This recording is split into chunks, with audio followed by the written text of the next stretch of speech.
Hey, how's it going, everybody? This is Walter Hooper, owner of WA Hooper Social Media Management. And this week's guest on the podcast segment is an individual who owns a salon and spa in Mount Clemens, and their business is located in a historic building. So there was a lot that we covered, a lot of topics. And like all of our podcast segments, we want them to feel like you're having a conversation, and we want you to feel as if you're part of this conversation, that you're included, because you can really get the full aspect and spectrum of these individuals that we showcase. And this one was really special because I got to learn a lot about the history of this building and also some of the history of Mount Clemens. So the individual that I am referring to, who was our featured guest, is Lois Lombardo, and her business is Olympia Salon and Spa. And Lois was just super excited. She had such great energy, and you could feel it. And so on top of that, it was just it had the perfect formula and the perfect amount of just a good time. And it was nice to go to her place of business and do the podcast session there. And this is the first on-site segment that we recorded since this whole coronavirus COVID-19 pandemic kind of took over our lives and forced us to stay at home so we could be safe. So without further ado, please enjoy this very special segment with Lois Lombardo, owner of Olympia Salon and Spa.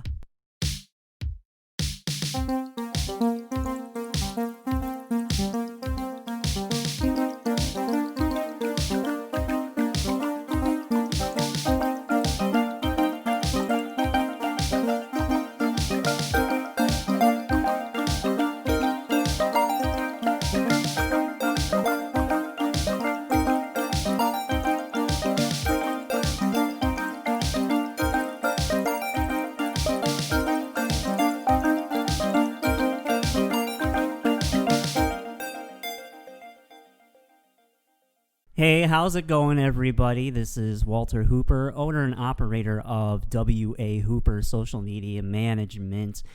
And I gotta say, today's segment I am really excited for because we are safely distanced, of course, at the Olympia Salon and Spa in downtown Mount Clemens. And I am sitting across, again, social distancing myself across the table, a big table, mind you, from the owner and founder of this wonderful establishment, Lois Lombardo.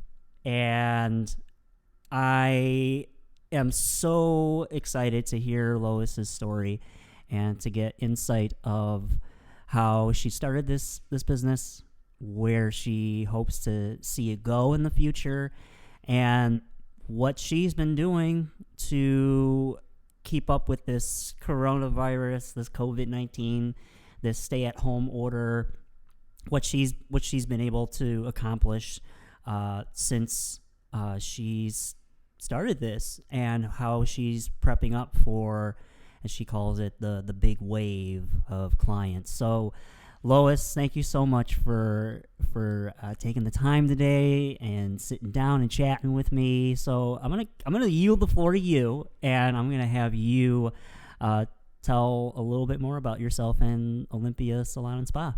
Okay, I'm so happy to be here today with you, Walter, because it's really exciting to reflect back on my journey of how I got to where I am now, because some days you sit and you think, why am I doing this? This is too hard. And then when I stop and think of the whole journey, I'm like, wow, okay, this is just another chapter in my story.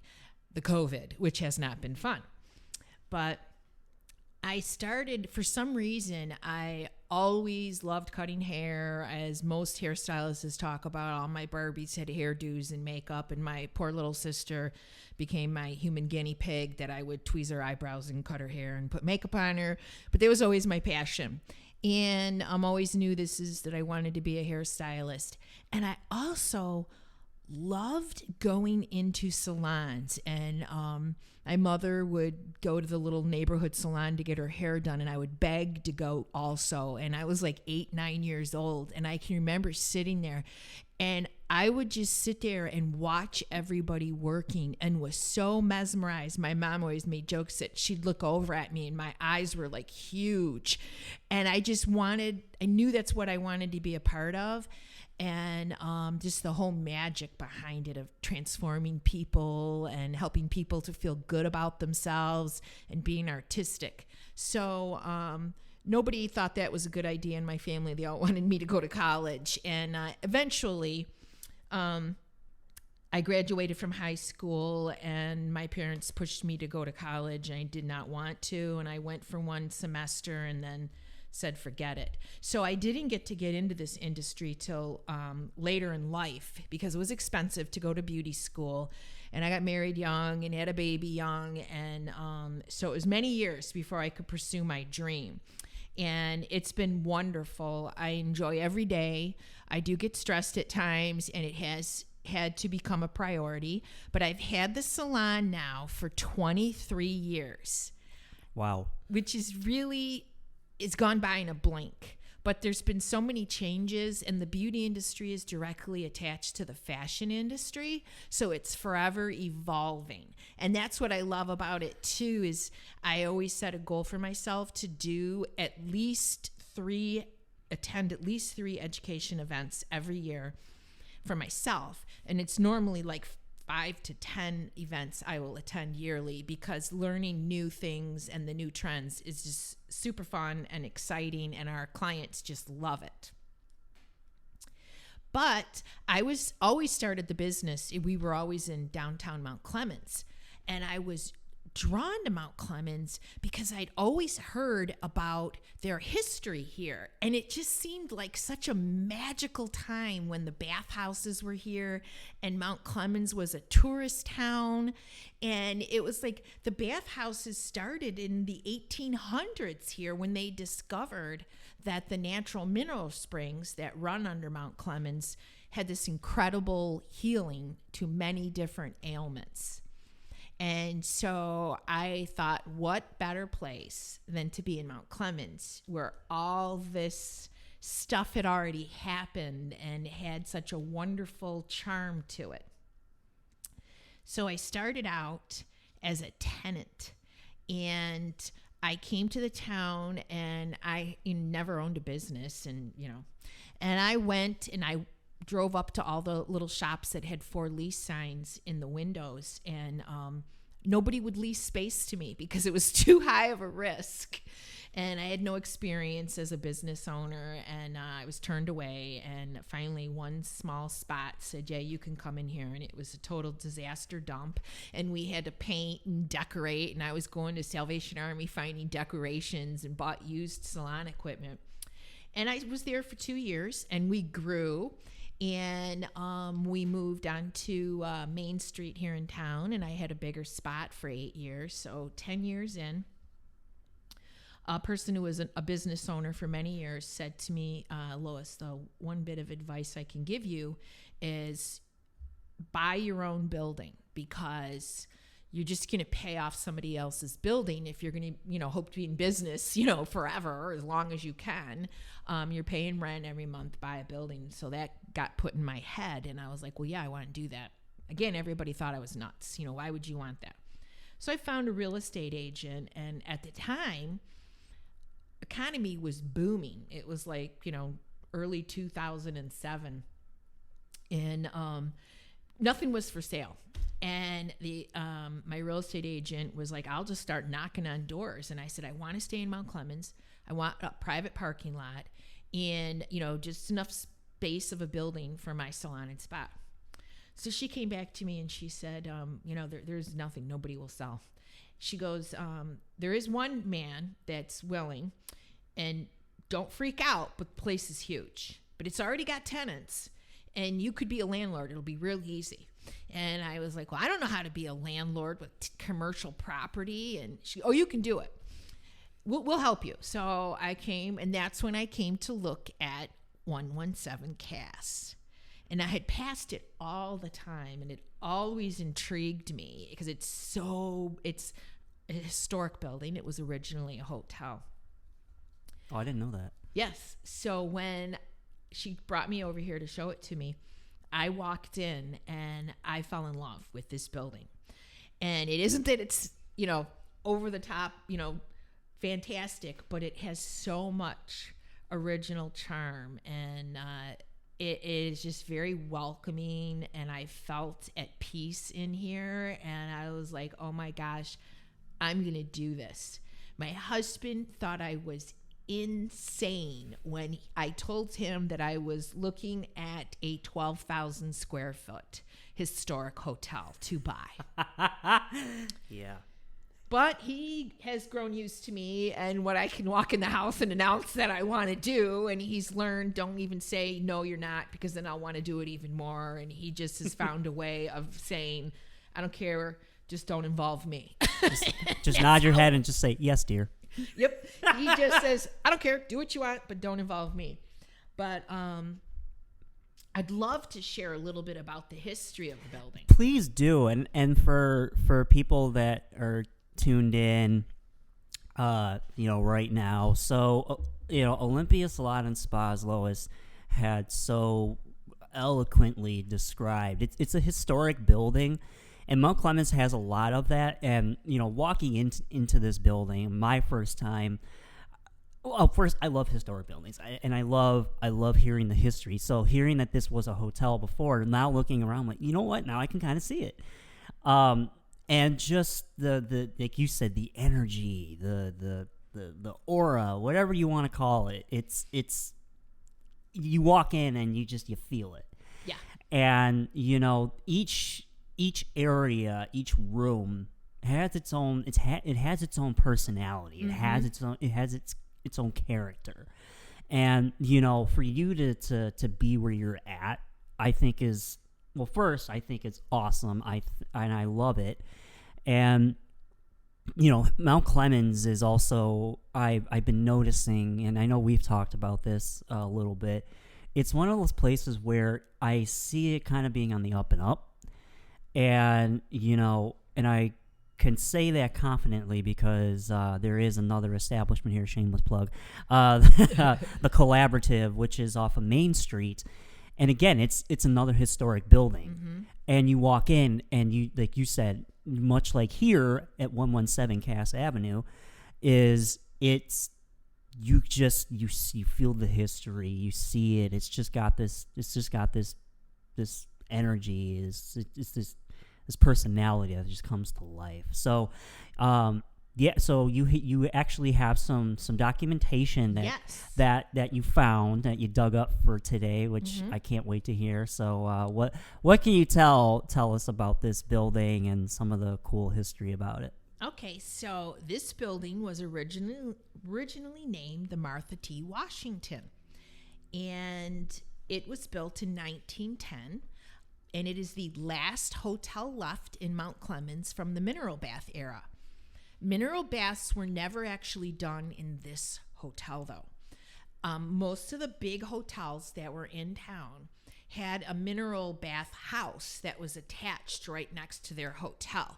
And to get the cure of the water, people would come from all over the world to soak in the baths, and you needed to soak for 21 days, and every day. And after you soaked, you would get a massage while you were in the bathtub, which is interesting that they were actually doing massage back in the late 1800s. But so the whole town was a tourist town because people were coming by water and train to come to this town. They were going to be here for 3 weeks. And so there was racetracks, casinos, theaters. It was kind of in my head. I kind of like picture like what Mackinac Island looks like almost from the way it was described to me. Yeah, I could see that. You know? So I'm going to read this little article. When I bought the building, one of the Macomb County historians, Cynthia Donahue, brought me a lot of copies of beautiful pictures and documents. So this is a little article from the Cutter's Guide for Mount Clemens, and I believe it was published in 1911. The Martha, Washington. This building, now in process of erection, will be completed and running sometime during the month of May 1911. It is not to be a hotel, neither is it to be a sanitarium, but it will have some features of both. A general nurse will be employed, whose services will be available for those needing assistance in dressing and in other ways. Individual attention will be given all its patrons, and special attention will be paid to diet. 2 bathhouses are located in the next block.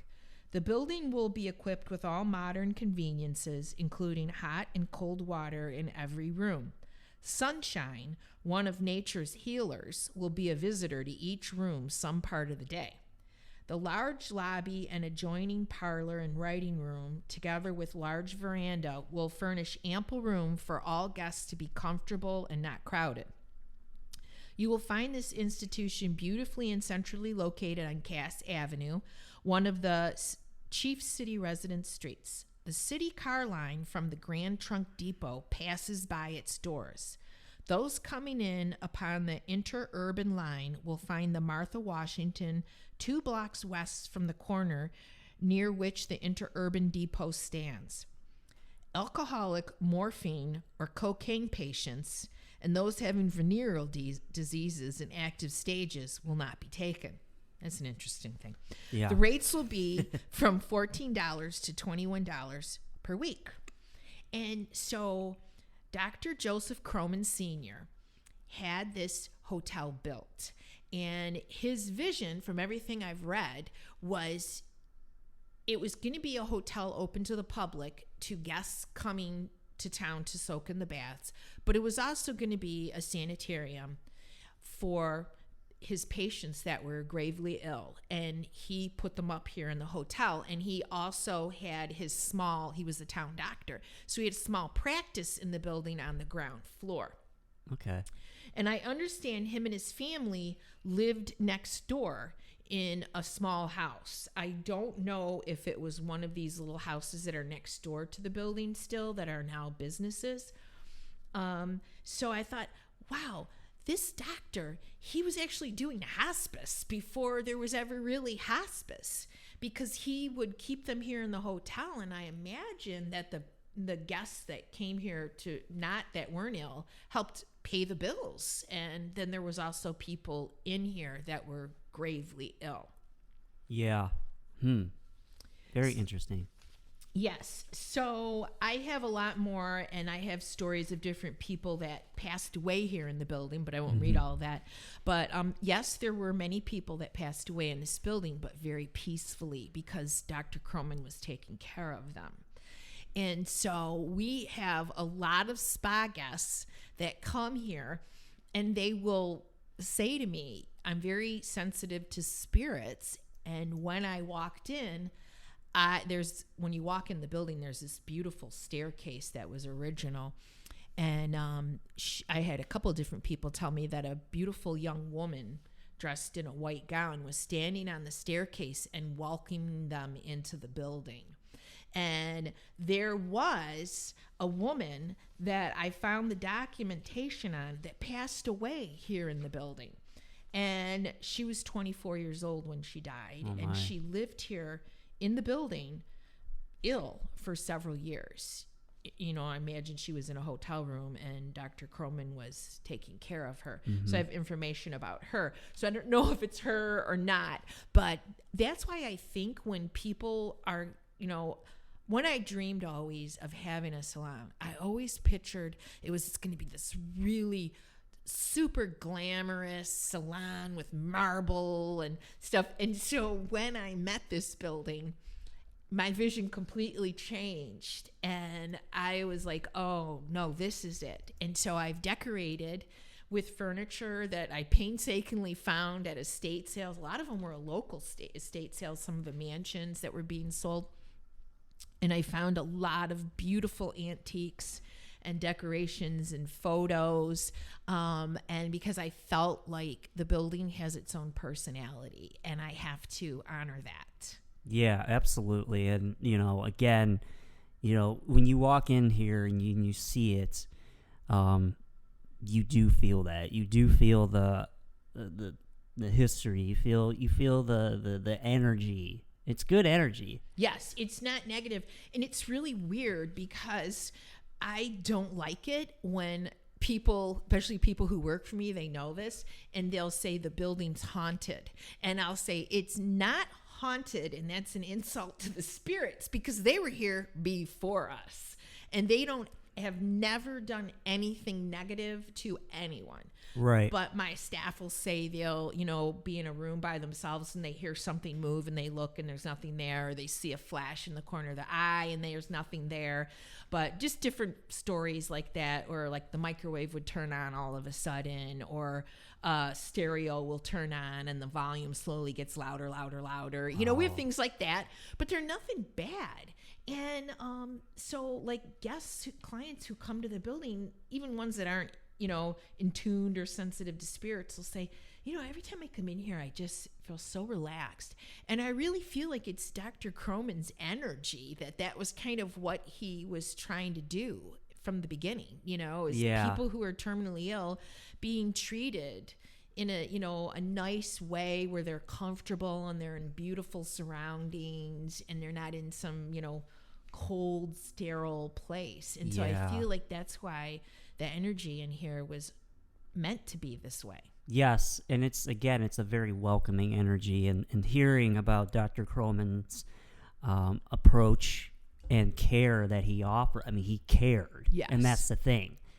When you're in a the medical profession and you're treating patients, you can treat patients, but not all doctors, I feel, truly care about them. Some, not, and I'm not saying all are like that, but there are some that are just, well, the patient's just another number to them, and it sounds like with Dr. Croman that such was not the case. It seemed like he knew every patient of his, and had a good established relation, professional relation, and even as far as maybe personal relation, because when you're dealing with someone's health, I mean, it doesn't get more personal than that. Right. You know what I mean? So the way that he was able to, again, from what it sounds like, he was, not only was he great at what he did, but he also was a great people person. Yeah, that's what it sounded like from everything I've read about him. And his son, Dr. Croman Jr., took on the legacy after his father, became quite elderly and then passed away. So I have a letter that is signed by Dr. Croman Jr., and he was age 88 when this was written. So I'll read it to you, where the building was built in 1910 as the Martha Washington Sanitarium by Dr. Croman Sr. Dr. Croman maintained an office on the first floor in the front of the building. There were 2 operating rooms on the 3rd floor. So then it was like, oh, he was actually even operating in here after a while. The patients took mineral baths at nearby hotels. Dr. Croman's family used 3 bedrooms for themselves on the 2nd floor over the office. So he actually had some children, and they all at some point moved into the building amongst his patients. They had their meals in the attractive dining room of the sanitarium. Formal dining with many courses and elaborate services were offered. In 1912, Dr. Croman converted the building into a complete hospital, including a nurse's training school with a teaching staff and about 30 trainees. Many of the trainees were housed in the home just west of the hospital, which this says is now torn down. So in 1921, the hospital was closed and the building was converted into apartments. In 1922, Dr. Croman Jr. joined his father in practice. Doctors Harry Berry and Warren also had offices in the building at this time. Dr. Croman Sr. retired in 1940 at the age of 75. Dr. Croman Jr. retired in 1963, and Dr. Kerwin Stieff took over the practice, later moving to the Mini Mall. I don't know where that is.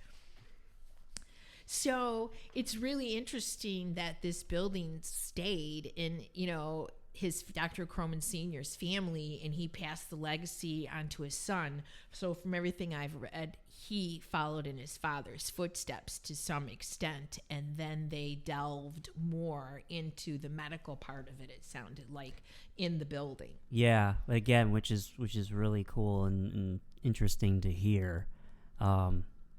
And, again, Dr. Croman Jr., seeing the example that his father led by and provided, he took that and he, built upon that. Because it could have very easily gone the other way, which would have been no bueno. and I had heard stories that Dr. Croman Sr., he was the town doctor, and a lot of times people were ill and they didn't have any money, so they would pay him with chickens or, produce and stuff that they had grown, and he would accept that just fine, So wow. he I think generally really wanted to take care of people. And what's really weird is the word sanitarium, because a lot of people nowadays think that was like it was an insane asylum. Yeah, it's a very scary word. Yeah, it's a scary back word. then, a sanitarium was where people were being taken care of and they were ill. Yeah. Mm-hmm. But I get that a lot asked, people, oh, is this for, was this an insane asylum? No, it wasn't that. It was a sanitarium, and there's a difference. But what's so horrible that I think about sometimes, and I have a lot of booklets, and there is a wonderful book that came out of the history of some of the hotels in Mount Clemens, and I really encourage people to go online and read about it. There's a lot of documentaries that have been made, and it's extremely interesting how it was discovered that these underground minerals that ran under the town were healing. Yeah.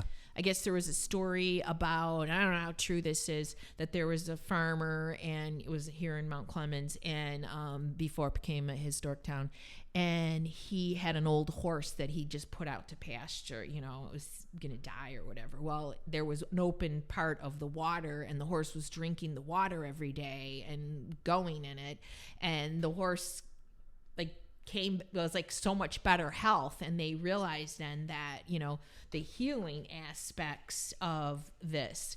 And I have this little excerpt from this other article.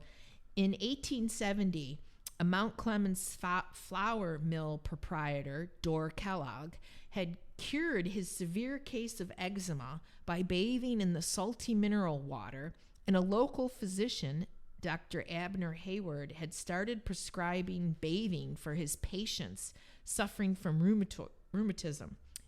Interest in the curative powers of the city's mineral waters continued, and as a result, Dr. Henry Taylor, another Mount Clemens physician, built the first bathhouse so that the mineral-rich waters could be pumped from the wells into large tubs.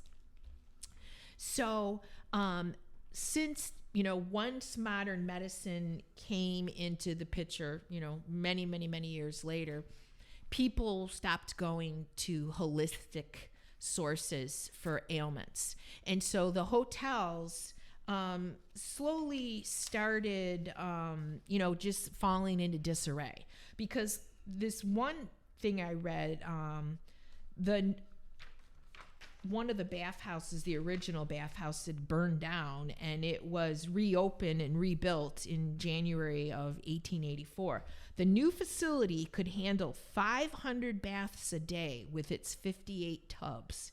So that's how many baths they were doing a day in just this one hotel.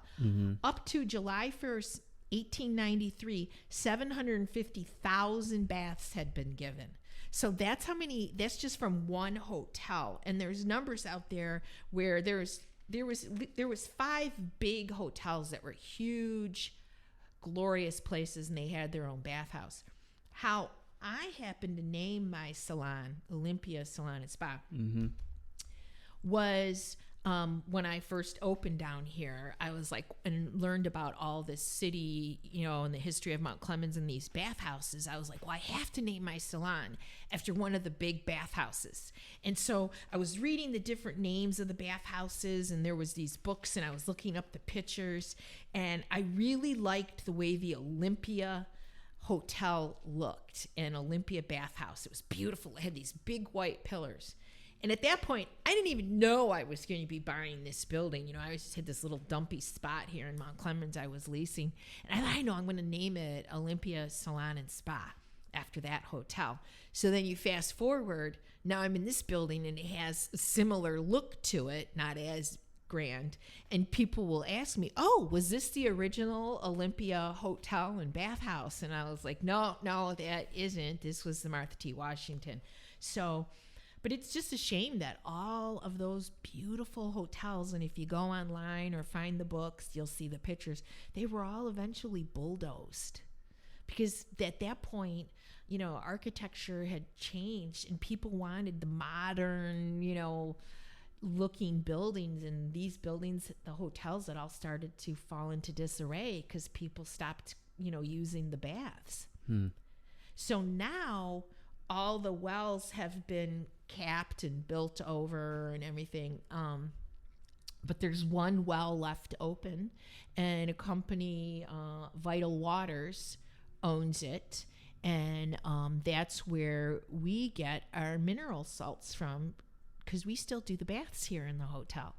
Nice. And so a lot of people are curious about how that works. The water used to be really stinky. It had a lot of sulfur. When the mineral springs were open, the whole Mount Clemens just reeked of rotted eggs, per se. And the water, the mineral water they soaked in, was blackish looking. It wasn't attractive. I have some pictures of like some of the people actually taking mineral baths back then. And but now this company that owns this well, they remove the odor and the sulfur. It's all done with natural products. And they take the water from the well back to their lab, and they make it into bath salts. So we buy large vats of the bath salts, and we put those in the tubs, and it melts, and it's not blackish, it's clean looking, and it doesn't stink. And so we have people, and we sell, there's some products made from the mineral water, an Aquaway lotion, and a couple other different things, some facial products. And so people come from all over to buy those products. And it's really fun. Especially when we first opened, I would have a lot of people would bring their elderly relative to town for a visit, that the relative had lived here back in the day, and they would come in, and we'd give them a tour, and they would share their stories. And and these people were like in their 90s, and I met a gentleman that was actually one of the massage therapists in one of the original hotels that was doing the baths.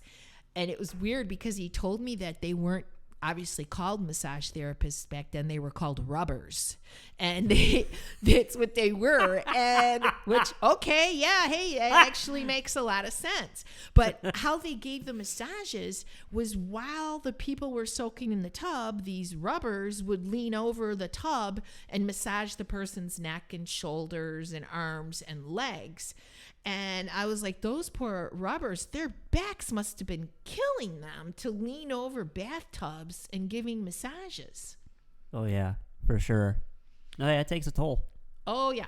So, but it's a really interesting time then the stories from Mount Clemens. And when I wanted to open my salon in Mount Clemens, that was another thing. All my family and friends were like, "What?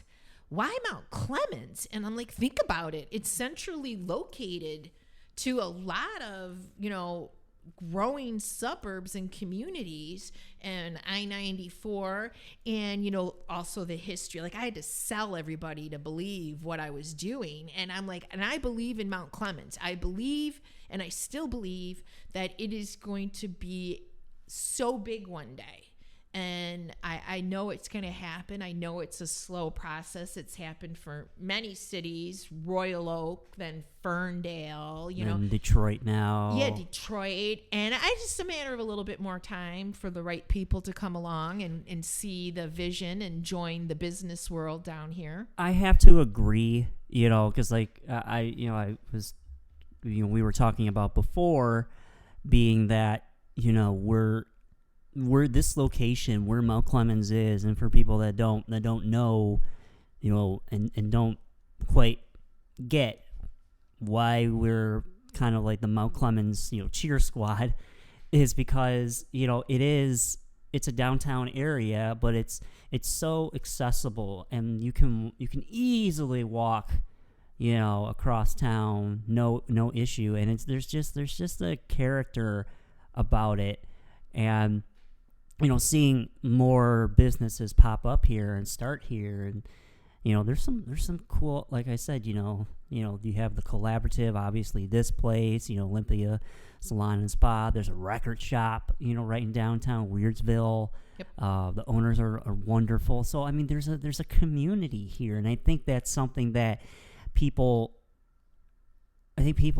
should grasp more onto. They should look into considering Mount Clemens, because there is a community here, and that's, where, you are part of that community, and you are definitely a good voice for that community, and that's important, especially right now with what's been going on. And I kind of wanted to talk to you a little bit about what services do you offer here at the spa, and how have you been able to get everything ready given the circumstances that's going on right now? Okay, so that's a big one. But we offer pretty much every service that there is, and you can go on our website and check it out, and we have menus at the front desk. We're completely full service. We can pamper you from head to toe. I also have 2 suites upstairs that are couples suites, because I'm a big believer that a lot of our services are not just to pamper and relax, but they're also healthy. And they're also, I believe in healthy relationship activities, as far as like, hey, I don't want to go to the bar with my boyfriend or husband and hang out tonight. I want a more quiet, everybody's phones are constantly going off. We're constantly surrounded by chaos. And it's like, I really love, we have a couples jacuzzi suite. They take her couples bath together and soak in the jets, and then they get out and they get a beautiful massage. We have all kinds of massages, Thai ball, hot stone, therapeutic, and they hang out, and it's like a whole suite, private bathroom, everything. It's relaxing. It's all decorated, true to period. I also have another suite that's got a large dry heat sauna in it, so they can do the sauna together and listen to music and then get their massages. And I'm getting ready to open up our spa party suite. It's a private suite, another suite upstairs. But yeah, in the whole ground floor of the building is my salon and spa. We do everything from spray tans, airbrush makeup, permanent makeup, hair, nails, pedicures, massages, facials. We have a huge popularity with our spa gift cards, or people treating themselves to a day at the spa. So you can come here and get, a whole cornucopia of services, your massage, your facial, a pedicure, get their hair done, and they walk out of here. It's like a staycation, You can't afford to go out of town, or you got too much stuff going on with your career and your kids, but give yourself an afternoon. We'll bring in lunch for you from one of the downtown restaurants. Have a great day. And so I'm a big believer in we all just got to stop some days and just put back into ourselves. And so it's the second part of your question is the COVID. Yeah, dealing with the COVID challenges, I call it. Yeah, it's been rough. The governor is saying we can open June 12th, which is a little over 2 weeks from now. We can open back up for business the 13th of June. So that'll have shut my business down for 12 weeks at that point. Never in my wildest dreams, if a year ago somebody had said, hey, Lois, guess what's going to happen? They're going to shut everything down and you're going to be shut down for 12 weeks. I would say, you're crazy. What have you been watching Walking Dead too much or something? Because that's reality show stuff that's not real. Well, guess what? It's real. And it happened. And I know that there's so many other business owners that had the same thing happen to them. And thank God I was established for as long as I was because of this, 23 years of the business and, having a account that we could, in case of an emergency had saved while the emergency came, and we've been living on it. And, we're ready to go. I am exhausted from this COVID shutdown. I'm drained. Like, I think once everything opens back up, maybe I'm delusional, but it's like, okay, I can go back to my old world, the world I know, the world I had set up that it ran, somewhat smoothly, because all this is worrying. What am I supposed to be doing? But I have everything that you could possibly think of. I spent a lot of money on PPE products because we want our guests to be safe and healthy. I want my staff to stay safe and healthy. And I know people need to come back. The clients need to come back. Every day through this shutdown, I've come to this salon and answered that phone. And I would walk into 16, 18 voice messages, emails, new clients, old clients. When are you going to open? I need to come in. And it's not just to do their beauty needs. It's like they need that recharge, of their energy, of their spirit, to feel pampered, to feel pretty. And we all lost that, for a while. And everybody who calls, they love to chat. And it's unbelievable how much time I've spent in here on the phone just reconnecting with clients, because I'm not really on the floor that much anymore. And, I'm always in here talking to people and doing things, but it was so nice just to have these phone conversations with people and hearing about, well, what have you been doing and how are you? And so it was a moment that was good to connect, but I think I have all the bases covered. I hope I do. Yeah, no, absolutely. And, it is, like you said, if someone were to have, said to you a year ago now, hey, guess what, Lois? So there's this thing that's going to happen. It's going to shut down pretty much the world, and you're not going to be able to, get your spot up and going for 12 weeks. But you know what? I'm just forewarning you, and like you said, you'd be like, "You're crazy." Like, I would never have believed it. Like, you don't think that stuff's gonna happen, right? And it's everything that you've listed off. The PPE products, and just taking the right necessary safety precautions. That's gonna be on the forefront of people's minds whenever they're out and about. I know even now, because we're, as they say, we're living the new normal now. Mm-hmm. Wearing masks, socially distancing yourself 6 feet at the very least, 6 feet apart. Going and letting your clients know and letting your future soon-to-be clients know, because you're going to get busy. I can feel it. Like, you are going to be very busy, and many people in the same industry as you are going to be very busy once you're able to reopen. So, knowing and hearing that you have already gone 12 steps ahead and prepped for, obviously reopening, but reopening safely, reopening and reassuring your clients, your and your team members, hey, we're doing this, but we're going about this the safe way. Here's what we have lined up.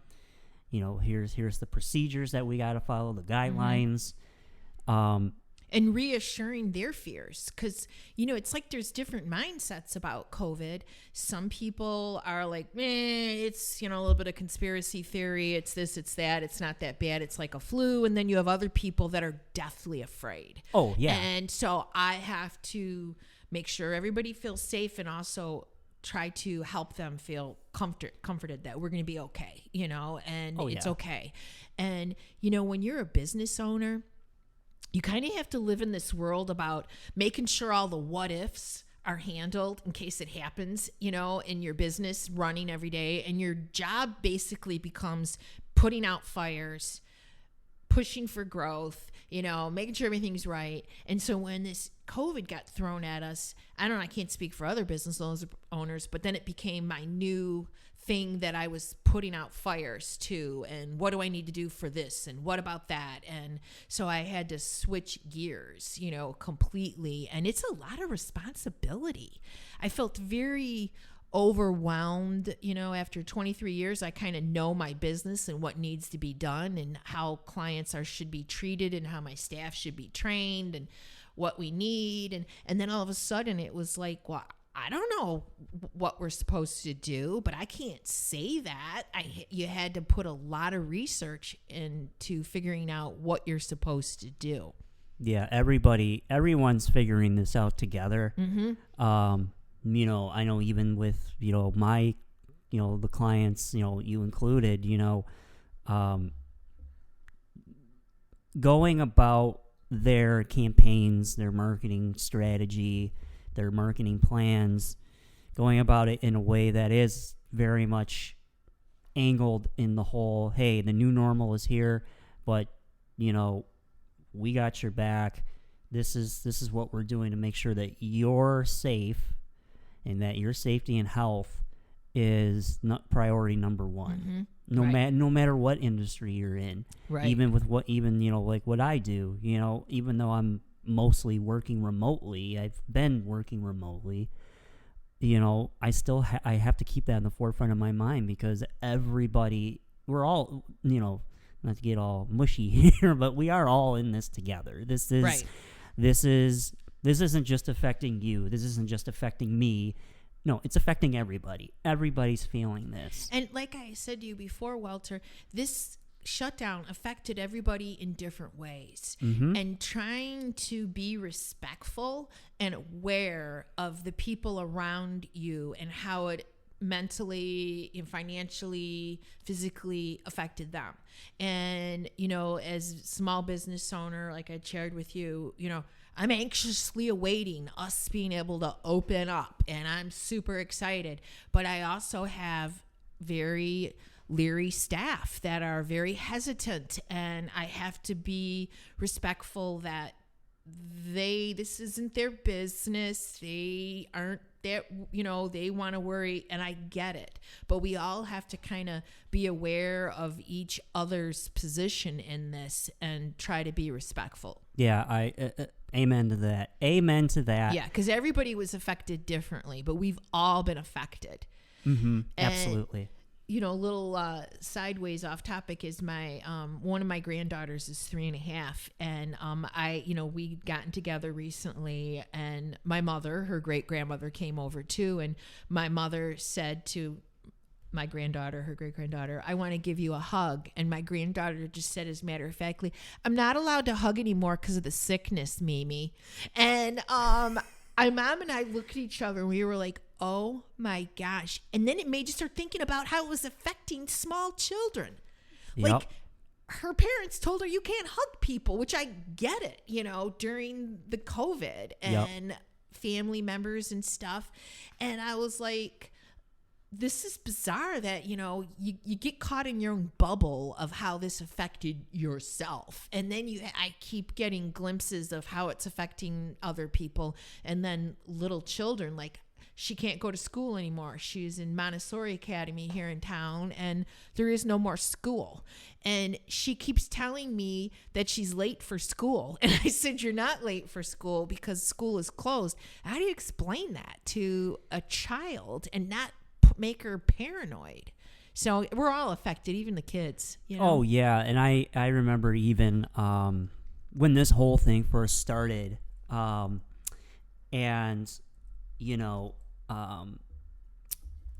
how I was mentally, but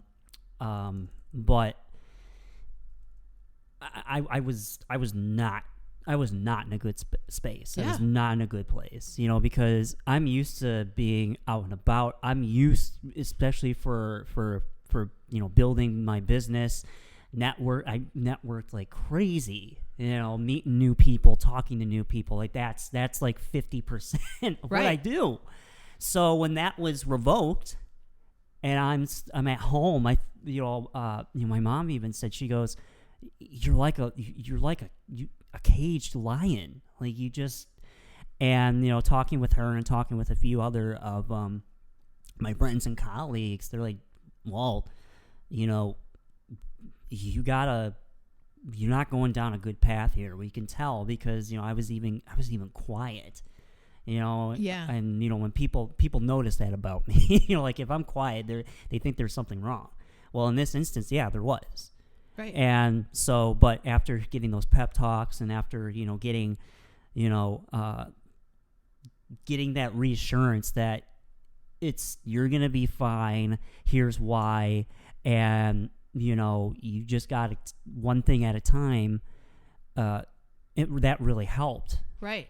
Because and you and I talked about this before, Walter, a lot of people are not wired to be isolated. No, they're not. I am an extremely passionate, outgoing person, like what you're describing about yourself. And it's like, I spent 23 years with this salon, and every day I'm in here talking, moving. And I mean, I'm in this building hours and hours and hours all the time with my staff, with clients coming in, and it was all gone. And I had talked about, and I'm not saying this in a judgmental way at all, but some people, they have a job and it's not their passion. And so when it's shut down and they can't physically go to their job, but they're getting money and to pay their bills and they're okay, it's almost, I think, painful. It's like torture for us that have found this passion that also turned into a career, and now you can't do it. And it's like, this is part of who I am, this industry. And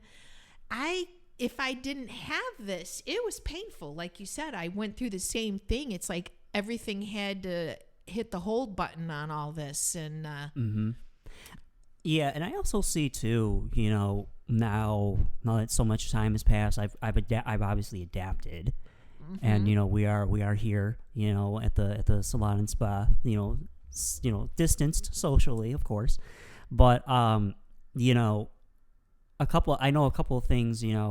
Some people have those aha moments. Yeah. Whether it's finding that new hobby, or maybe spending time with the family, finding the good, right, and the positives of everything. I know for myself, it was, strange as it's gonna sound, getting boxing equipment. Like, I'm talking not like packing boxes. I'm talking, for the people that are listening, I'm talking like a heavy bag, right? Double M bag. Making it so I have my own boxing gym in my house. Right. So having you found a passion that you could continue. I could continue, and then not only that, but also the music, playing guitar. Picking that up more again. And plus with the band, we still can't gig, and I don't know when we will be able to, but that's another story for another time. Yeah. And as strange as it's gonna sound, and you even And you even noticed it, when I learned how to cut my own hair.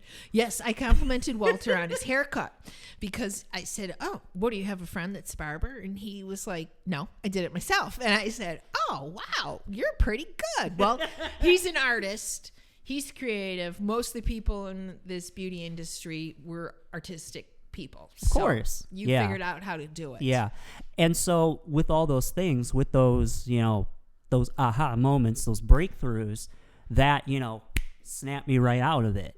Yeah. But I still see now some people, friends and colleagues that they're not the same. They're not this, they're there, like it's them, but it's not them.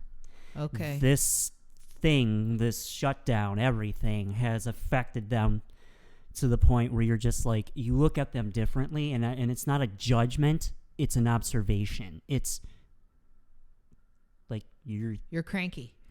Not it could be that, it could be more, it could be the paranoia, it could be this fear. I mean, so many things that I've seen in different people, and I look at these people, and the first thing that goes to my mind is, oh wow, like you did not do okay through all of this. And B, it's like,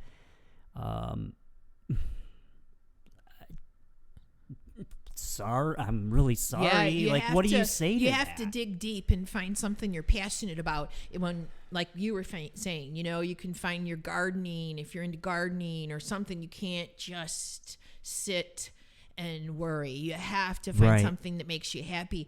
And, like, even I love to meditate, and I have meditated so much. I love guided meditations on YouTube, and for all these different things, anxiety and stuff like that. And it would bring me such huge, at night when I'd be trying to go to bed, and I would, like, what's going to happen next week? What is the governor going to say? I would do these guided meditations, and it brought me so much peace, and it really does. And you can, after the meditation, I'm like, everything's going to be fine. Like, even now, looking at you and what we're doing, this podcast, and the sun is just pouring in these big, beautiful windows, and it's like the building is pulsating, ready for everybody to come back, and they're going to be in here, and we're calling all the clients. I've got receptionists downstairs in the salon calling and rescheduling everybody's appointments, and people are like answering their phones like, "Oh my God, I've seen Olympia's name on my caller ID. I'm so happy you're calling me." And I warned the receptionist. I said, okay, because I've been answering the phones all this time, and I was like, be prepared. People are very, very chatty right now. So you're going to be on calls for lengthy periods of time. And, they got a lot of questions. They want to talk. Yeah. I said, just have fun. And it is a lot of fun, because you call them and they're like, oh, wow, and they're all excited, and they're coming back. And so we got to focus on the coming back part of it. Yes. And that's the next point here is, is coming back. You're going to be back, and I will say this: out of all the industries that I've seen and known, the beauty industry in general is going to see a big bounce back. Oh yeah, a big one. People. Not all people know how to do their own hair or do their own whatever, and B, they realize and now understand not just the importance, but the craft that is the beauty industry, and what you offer for people. Yeah, and the feeling. Even like there's things I think about, like, yeah, you can, and I feel horrible also for the restaurant owners and the bar owners. Oh, Lord have mercy, that's a rough spot. But even when you get carry out, and you order your favorite food from a restaurant, and you get it home, and you're sitting at your own kitchen table, you got to get up and get yourself your own glass of water. Oh, I need another napkin. And I'm like, I miss going to a restaurant. My husband and I go out to eat every Sunday. That's like our time together, Sunday night dinner. And I don't cook for that anymore like I used to. And just being waited on, it's just such a wonderful feeling just to plop your butt down in a booth or a chair and get handed a menu and somebody's just there. What would you like? Would you like more water? And I miss that.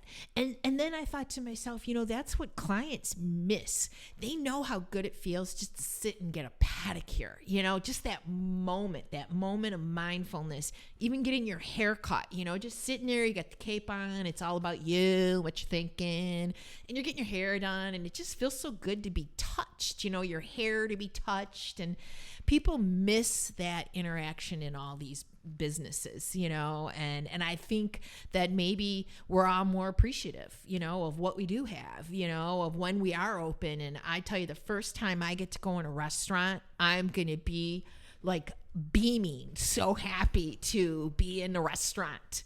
And I think clients are telling us the same thing now. They're like, I'm going to be so happy to get my hair cut, Yes. And they absolutely will. Haircut, nails, baths, spa, you name it. They're going to be back, and you will see a big spike. Oh, yeah. I feel it. I feel it coming now. Like, yes. There was moments, when we were supposed to open like May 15th or May 18th, and that didn't happen. It was kind of like, oh, okay. And then, 2 more weeks. We can do 2 more weeks. And then 2 weeks came. We were supposed to open. No, another 2 weeks. So I'm really confident that this is going to be the opening. We're going to be good. We survived. That's right. And most business owners, like I told my journey, they have their own journey of, you got to be a scrapper to have a business, meaning you will fight and scrape and claw and put in 20-hour days if that's what you have to do. You'll take the money out of your own pocket if you have to, because our businesses are our babies. And It's like you want to just hang up a sign that says, we will survive, because it's like, we're not giving up. We're not giving up that easy. Nope, not at all. And then the last thing I wanted to touch on, and now we got this good energy. Thanks, Dr. Coleman. Thanks, Dr. Coleman.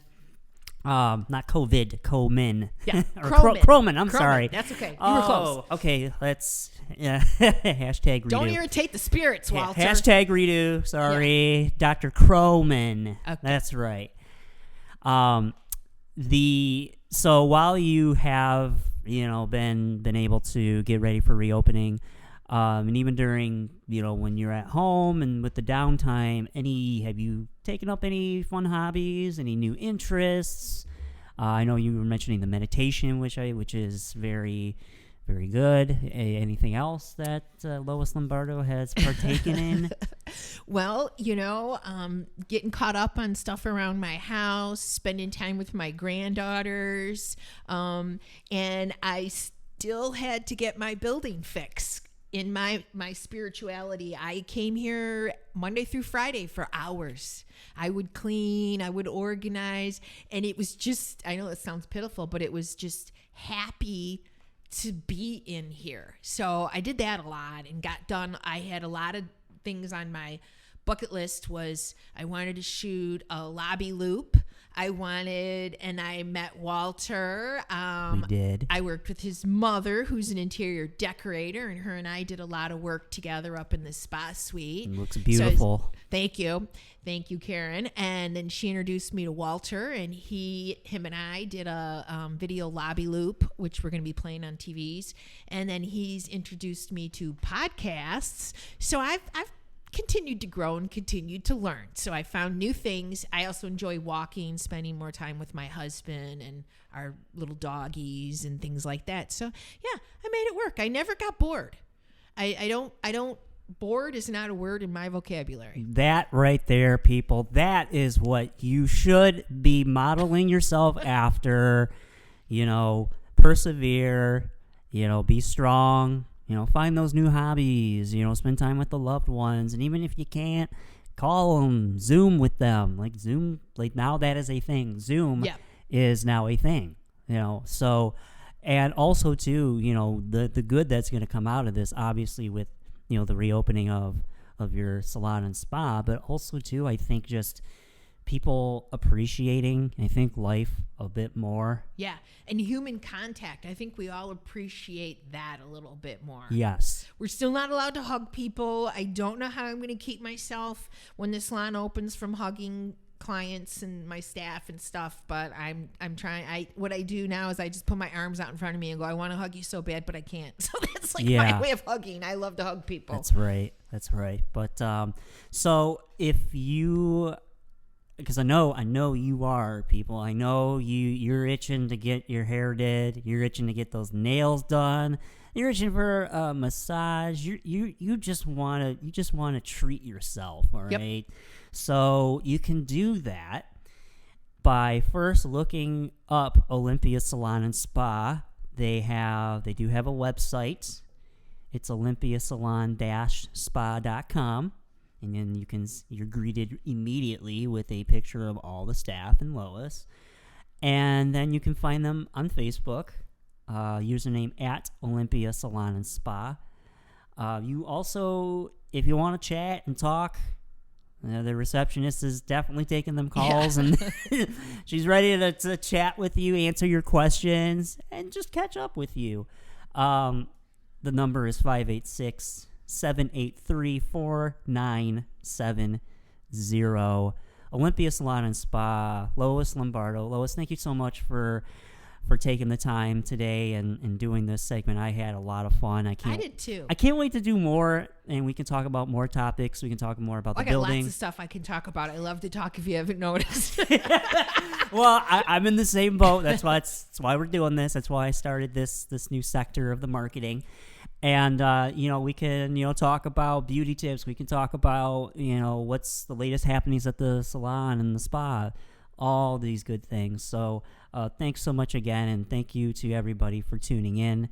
We'll see you next time. Thank you.